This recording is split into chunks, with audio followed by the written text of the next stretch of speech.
express those feelings.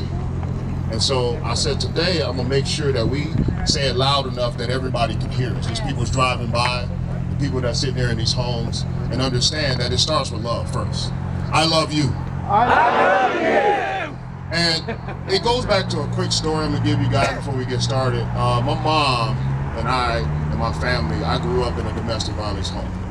My mom always would say, it's always a method to the madness. Even when she was down in her luck or beaten on that day, she said, well, always was a method to the madness. I can recall one day she was walking home from a bus. And we didn't have a car in our family until at the age of 16, or when I turned 16. And she was coming home and she just had got paid that day.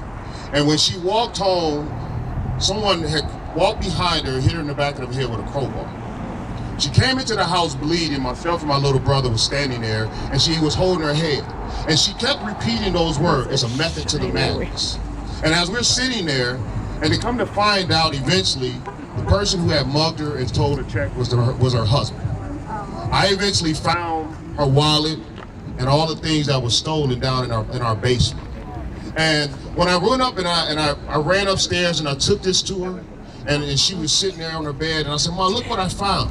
And she said, with a smile on her face, there's a method to the madness. And I never understood it at the time because I was angered at a kid. But when I understood as I got older, it's not what happens to you, it's what happened for you. And so I stand before you because that's why I stand here today. It's not what happened to us as a family, it happened for us. So now I can go out and speak about being on the other side, being able to change my life, change my madness, change my method and my road that I took to become a man of love, a man of peace, and a man that understands it's about our community. I'm first and foremost a man of God. Then I'm the husband to this beautiful lady here, Lynn Winters. I'm the father to those two there and this little guy here, my other daughter. That's who I am as a person. What I did, this football ring, is something that I did in my life. It's not who I am inside. My experiences has molded me to be the man that I am today, and I stand before you, yes, as a survivor, but I stand for you as a man of love. That's why I started with saying, I love you.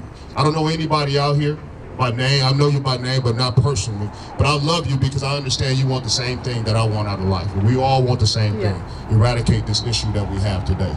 So as we stand today, let's take this message and understand that there's always a method to the madness.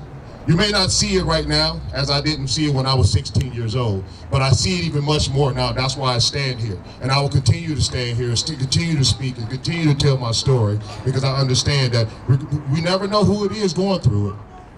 But if you can help them with love, it can always make a difference in someone's life. So thank you for allowing me to speak to you guys. I appreciate it.